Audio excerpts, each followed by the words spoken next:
نبی کریم صلی اللہ علیہ وآلہ وسلم نے فرمایا، جب تمہیں کوئی شخص تمہاری کسی عملی کمزوری کو بنیاد بنا کر برا بھلا کہے جس کا اسے علم ہے، تو تم اسے کسی ایسی بات پر برا بھلا نہ کہنا جو تمہیں معلوم ہے لیکن لوگوں کو معلوم نہیں، پس تمہیں اس کا اجر ملے گا اور اس کا وبال اس شخص پر ہوگا۔ صحیح جامع للالبانی۔ نبی کریم صلی اللہ علیہ وآلہ وسلم نے اس حدیث میں غصے میں ایک دوسرے کے راز کھولنے سے منع فرمایا ہے۔ استغفر اللہ یا ربی۔ یہ ہے علم کے ذریعے ادب سکھانا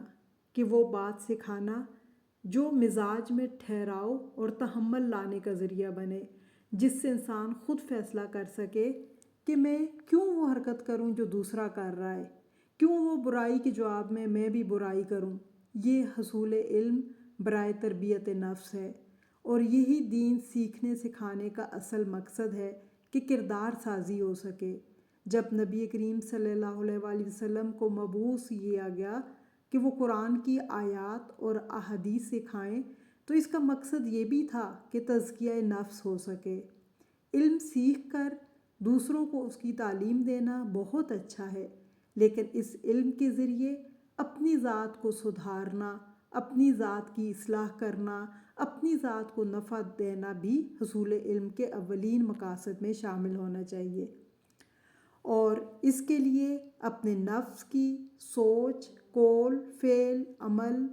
اور رد عمل، حالت غم ہو یا خوشی، مالداری ہو یا محتاجی، غصہ ہو یا عام حالت، ہر حال میں بطور مصلح خود پر گہری نظر رکھتے ہوئے اپنے آپ کو درست کرنا ہے، اور شریعت کے مطابق اپنے نفس کو اور اپنی ایک ایک قول اور فعل کو شریعت کے تابع لانا ہے، اور اپنے نفس کو ادب سکھانا سب سے اہم فریضہ ہے۔ محاسبہ نفس کے ذریعے تربیت نفس ہوتی ہے، اور یہ تربیت نفس اپنی ذات کی ہو یا اپنے پیاروں کی، یہ آخری سانس تک کرنے کا کام ہے۔ یہ وقتی کام نہیں ہے، چند لمحوں کا، چند سالوں کا یا چند دنوں کا کام نہیں ہے، بلکہ نفس کی تربیت مرتے دم تک ہم نے کرنی ہے۔ اپنے آخری سانس تک اپنے نفس کو اللہ کے حکم کے تابع کرنا ہے، اور یہ تربیت ہمیں نفس مطمئنہ پانے کا ذریعہ بنے گی۔ آج سے خود کو نوٹ کرنا ہے کہ بیٹھے ہوئے، اٹھتے بیٹھتے میری سوچ منفی تھی یا مثبت تھی۔ جب کسی بات پر غصہ آیا تھا تو کیا جواب دیا تھا؟ جب کسی نے زیادتی کی تھی تو جواباً میں نے کیا کیا تھا؟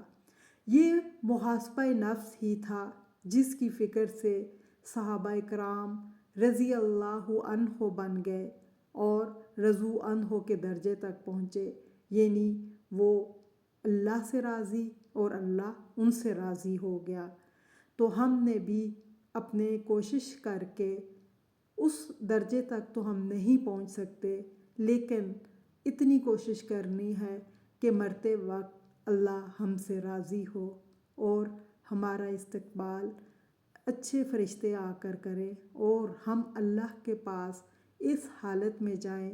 کہ اللہ ہم سے خوش ہو اور اللہ ہم سے راضی ہو۔ تو اس کے لیے آج سے ہی اپنے نفس کی تربیت پہ غور کرنا ہے، اور اس حدیث کو اپنے سامنے رکھنا ہے کہ بے شک مجھے کسی شخص کے بہت سے منفی پہلو پتہ ہیں، مجھے اس کی بہت سی کمزوریاں پتہ ہیں، لیکن اگر وہ غصے میں آ کر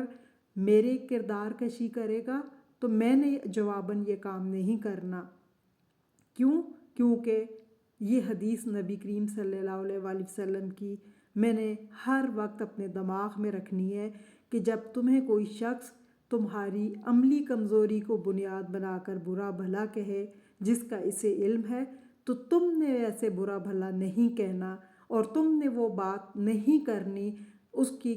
کسی کردار پہ انگلی نہیں اٹھانی، یا اس کی کوئی ایسی بری بات نہیں کرنی جو تمہیں معلوم ہے۔ اگر میں ایسا کروں گی تو کیا اللہ کے نبی نے کہا تمہیں اس کا اجر ملے گا، اور جس شخص نے غلط کیا ہوگا اس کا وبال اسی شخص پر ہوگا۔ اگر ہم نے بھی جواباً بول گئے تو پھر کیا ہوگا کہ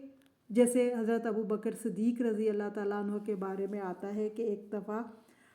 ایک شخص ان کو برا بھلا کہہ رہا تھا تو حضرت ابو بکر صدیق مسکرا رہے تھے، جواب نہیں دیا، لیکن آپ صلی اللہ علیہ وسلم ان کو دیکھ رہے تھے۔ جیسے ہی حضرت ابو بکر صدیق نے جواب دیا تو آپ صلی اللہ علیہ وسلم وہاں سے اٹھ گئے۔ تو حضرت ابو بکر صدیق نے پوچھا ایسا کیوں کیا آپ نے؟ تو آپ صلی اللہ علیہ وسلم نے کہا جب تک تم نہیں بول رہے تھے تو ایک فرشتہ تمہاری جگہ اس کو جواب دے رہا تھا، لیکن اب تم چونکہ خود بول گئے تو وہ فرشتہ چلا گیا۔ تو کوشش کریں خود اپنا انتقام اس دنیا میں مت لیں، اللہ کے اوپر چھوڑ دیں اور اللہ سے اجر کی امید پر